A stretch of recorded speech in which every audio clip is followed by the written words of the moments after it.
Hello and welcome to the lecture series on railways, harbour, tunneling and airport for the subject code 18CB 645, module 1, session 14, points and crossings. So in this session we are going to discuss about points and crossing, terminologies, turnouts and components of turnouts, switches, left hand turnout and right hand turnout, then crossings and types of crossing, lastly the references. Moving on to the points and crossing. Points and crossings are the arrangement by which different routes are getting connected. So the connection facilities are going to be for the movement of a train from one route to another route safely. It is also going to be useful when we are going to be having for the marshalling and shutting operation at the station yard. So this is the points and crossing, why it is going to be necessary. So moving on to the terminologies, so we are going to be using different terminologies in case of points and crossing. So they are being listed out here. So we are going to start with the first one. It is called as a tongue rail. So as the name itself indicates, it is going to be a tongue or rail.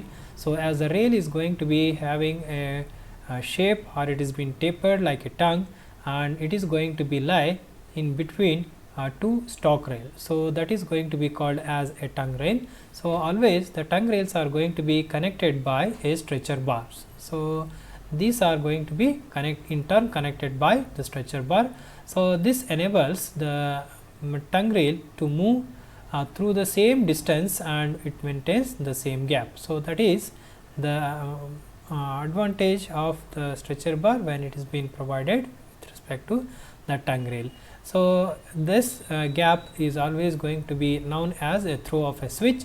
So that is going to be called the tongue rail. So usually these tongue rails are going to be connected between the two stock rail. So what exactly mean by the stock rail now? So the stock rails are going to be the main rails, so which are going to be on the track. So or otherwise it is going to be called as a running rail. So that is going to be called as a stock rail. Tongue rail is going to be attached to always to the stock railing. So moving on to the switch. So next is terminology is going to be called as a switch. So it is going to be a pair of tongue rail with a necessary connection. So that is going to be called as a switch, but here we are not going to be connected with respect to or without the stock rail. So that is going to be called as the switches. Next is called as a point. So points are going to be a pair of tongue rail and a stock rail with all the necessary connection as it is going to form the point. So that is going to be a point as we are been concerned. Next is going to be called as a heel of switch.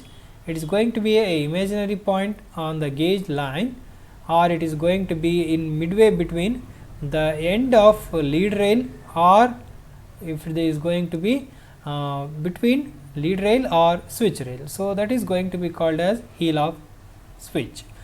Moving on to the next point, it is called as a throw of a switch. So it is the distance through which the toe of the tongue rail as it moves when the points are changed from its set position from one route to the another set position of the another route. So or otherwise it is a clear gap between the tongue rail and the stock rail at the toe of the switch. So that is going to be called as throw of switch.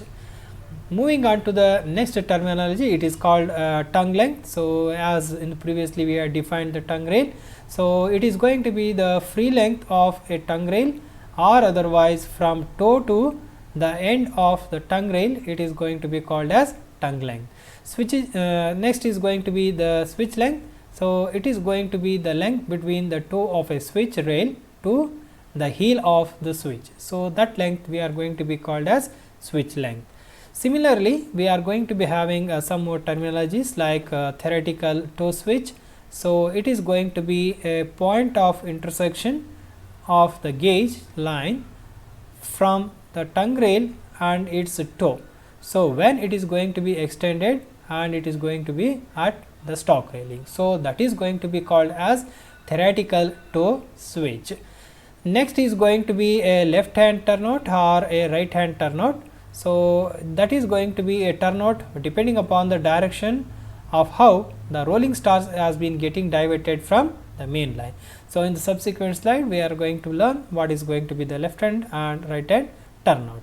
So moving on to the next terminology, it is going to be called as theoretical nose of a crossing, or in short form it is a TNC. It is a point of intersection of a gauge line from main line and turnout line of a crossing, and it is going to be referred as a reference point. So that is going to be called as a TNC, or theoretical nose of crossing. So try to remember the statement of TNC and ANC. So next is going to be the ANC, or it is called as an actual nose of crossing. So it is not possible, whenever it is not going to possible to provide the TNC, in order to maintain a line in a track exactly as a theoretical nose of crossing.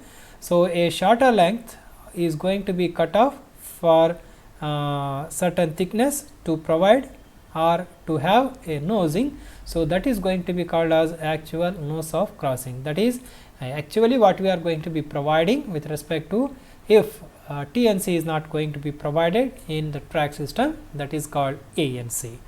And next is going to be the throat of crossing.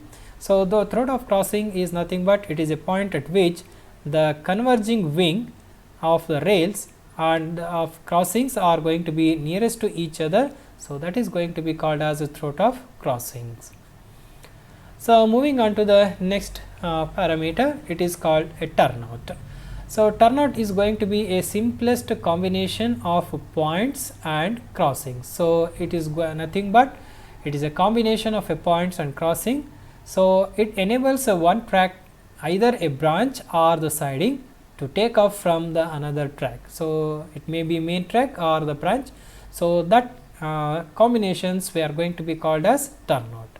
The main objective of the turnout is it provides facilities for the safe movement of the train in either the direction on both the track. So that may be in the facing direction or trailing direction. So it is going to be providing a facility for safer movement of the train.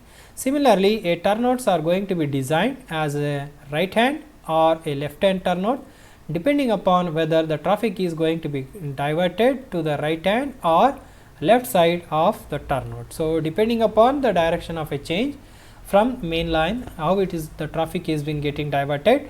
So then turnouts are going to be nomenclated as a right hand turnout or left hand turnouts.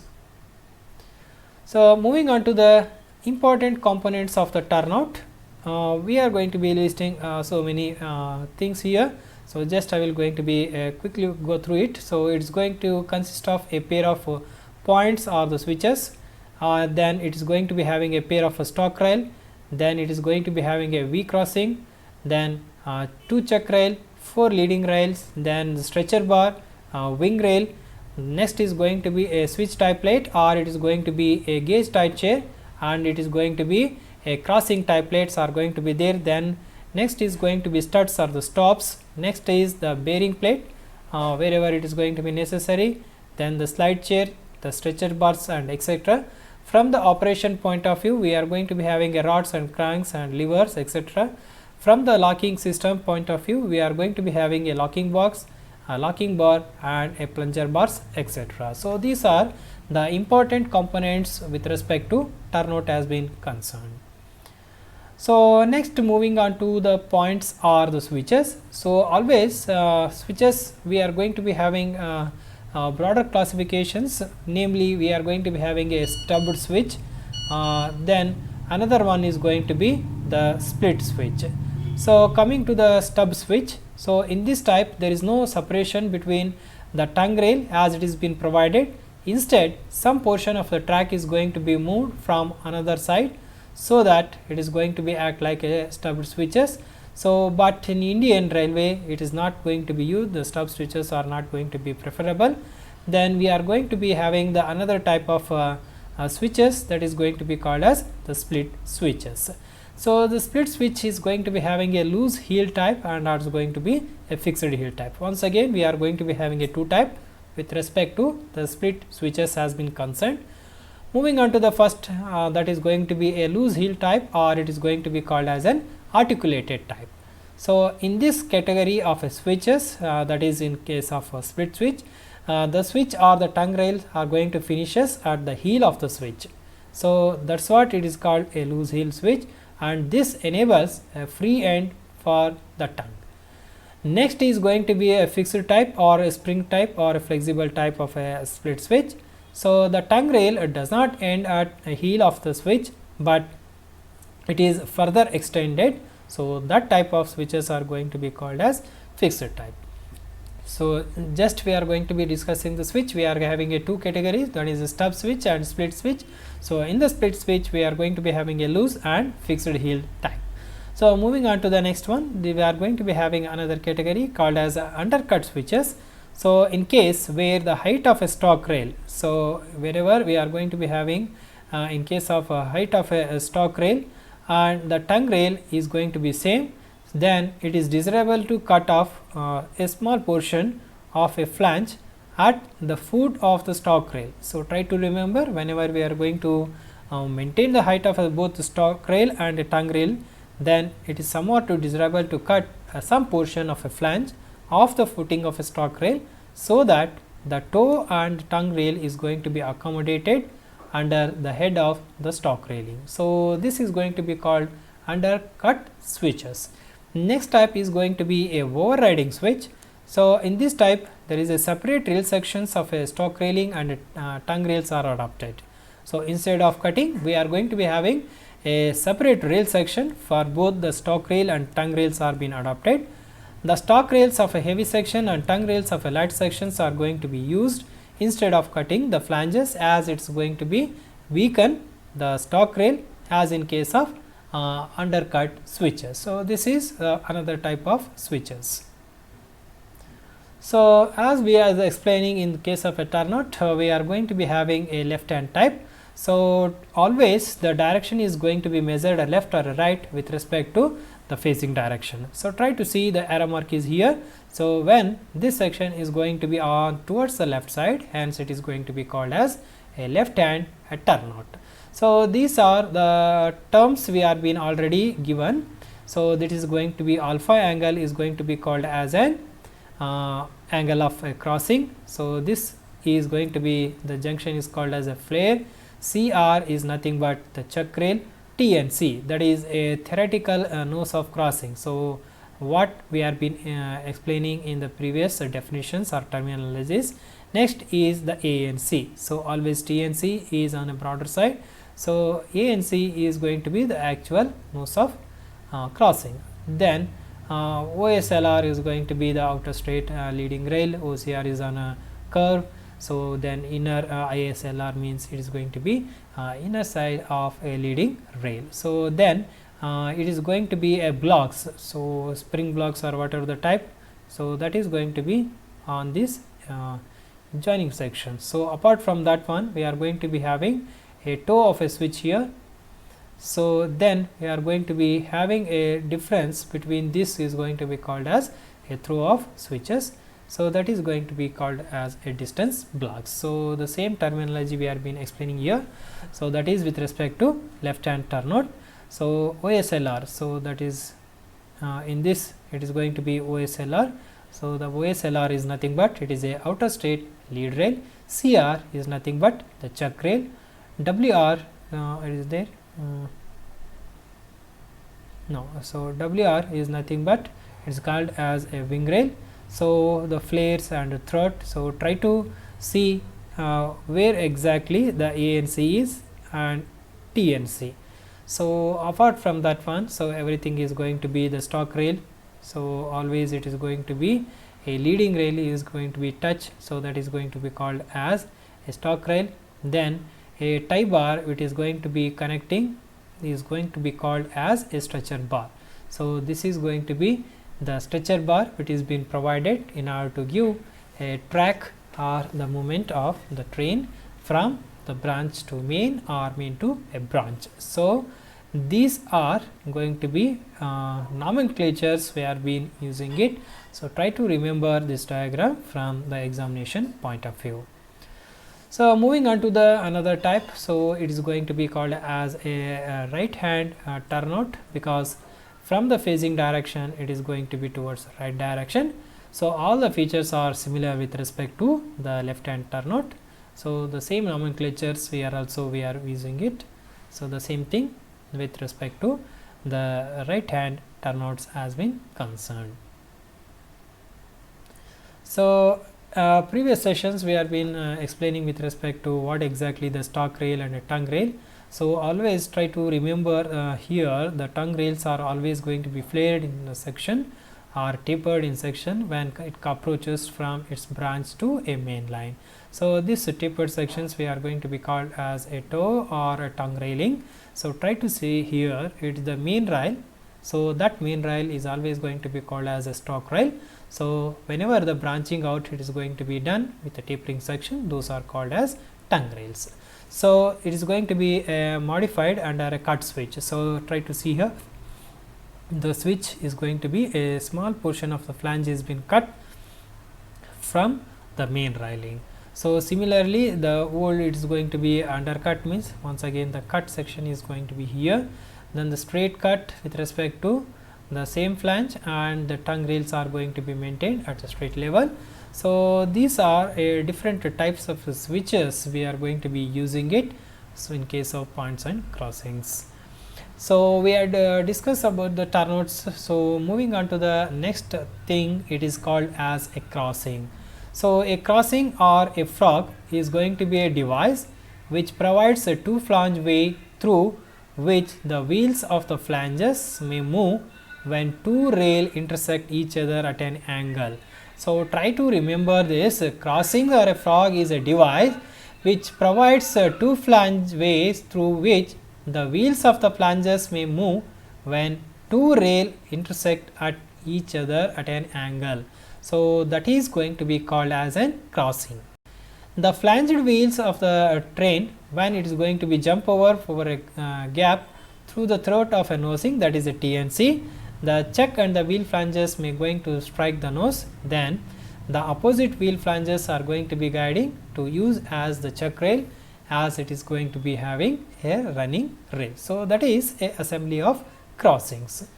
So, the same thing the components parts. So, as I explained in the turnout, so here also we are been having certain parts for the component parts with respect to the crossing has been concerned. So, first one is going to be a crossing or VPs, then point and splice rails, then wing rail, chuck rails, chairs and crossing at the toe and the heel, the block at the throat, then at the noses also and at heels, and the distance blocks. So, in some of the cases the packing below the wing rail and at the toe and throat is also going to be concerned with another components of crossings. So, next is going to be the requirement and characteristics of a good crossing. So, we know that there will be a different component of crossing. What exactly mean by the crossing?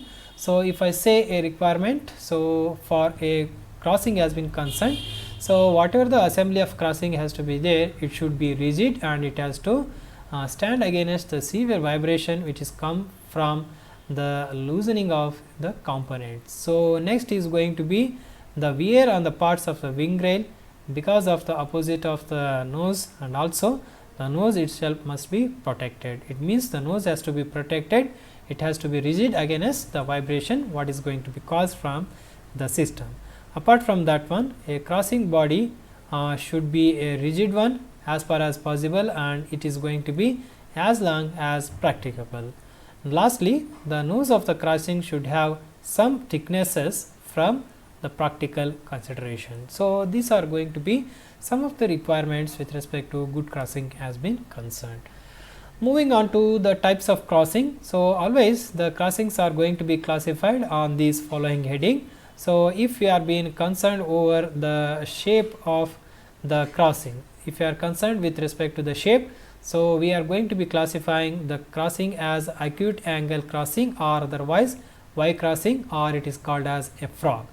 Next is with respect to obtuse angle crossing or otherwise it is called as diamond crossing, and lastly So one more type of crossing it is going to be there, so that is going to be called as square crossings.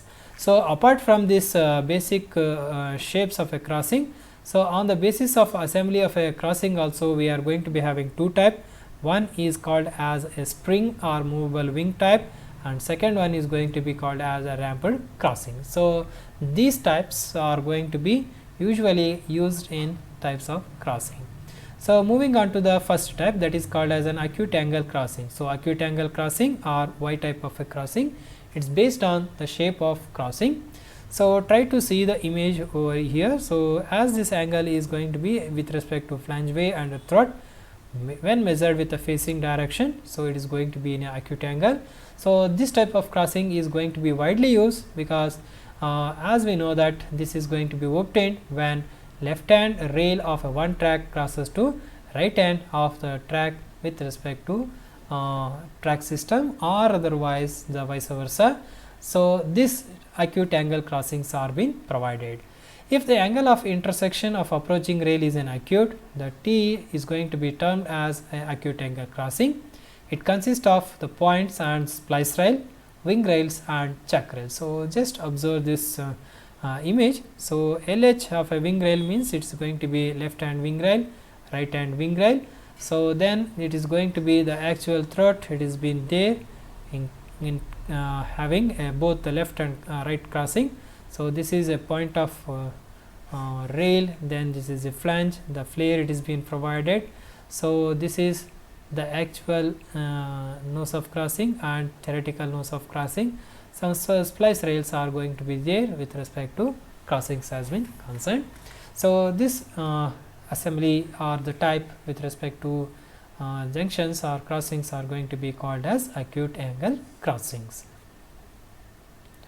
So another type we are going to be expecting is called as an obtuse angle. So this is obtained when a left hand rail of one track crosses the right hand rail on another track, the same thing.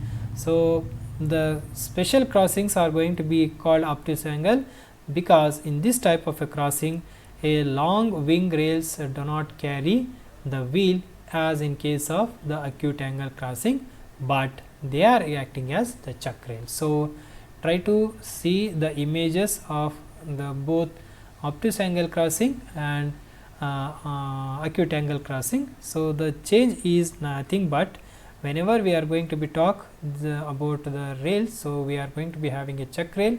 So it is going to be act as the act for not to carry the wheel, but whereas in case of the acute angle it is going to be carrying the wheel, that is the difference. So next is going to be the squaring crossing or square cross. Whenever we are going to be having a mutually perpendicular direction crossing, so those are going to be called as square crossing. So this type to be avoided whenever we are going to be having a main line, because there will be a heavy wear due to a dynamic load. So that is all going to be called as square crossing. So next type is going to be spring or movable type. So whenever so crossing of a one wing rail is going to be moved and which is going to be held against by the V of a crossing with a strong helical spring, so that assembly is going to be called as a moving type, or otherwise it is going to be called as a spring or moving type. So here it is a spring, it is being coiled. So this is going to be the fixed wing, or this is the gauge length has been provided. Suppose if you are going to be push over here, that is going to be act like a spring or movable bar. So that is the when it is been connected with respect to V of the crossing by the spring. By doing it so, it makes the main track to be continuous, and this crossing become useful whenever we are going to be operating high speed traffic on the main line and light traffic on the branch line. So in India, this type of crossings are not preferred because there is a dangerous accident. So in case of the springs are going to be broke open. So that's what with respect to spring or movable type. And last type of crossing is going to be a ramp one. So in case of a complicated yard, that is at the station yard or the railway yard layout, with wherever we are going to be having a heavy but slow speed traffics are going to be accountable, the throat to the nose clearance is going to be negotiated by using a special manganese steel block over high distances. So, those are going to be called as ramped crossings. So, this is with respect to the points and crossings. So, to prepare the sessions, we are been using the same standard textbook as the references along with the web references. Thank you.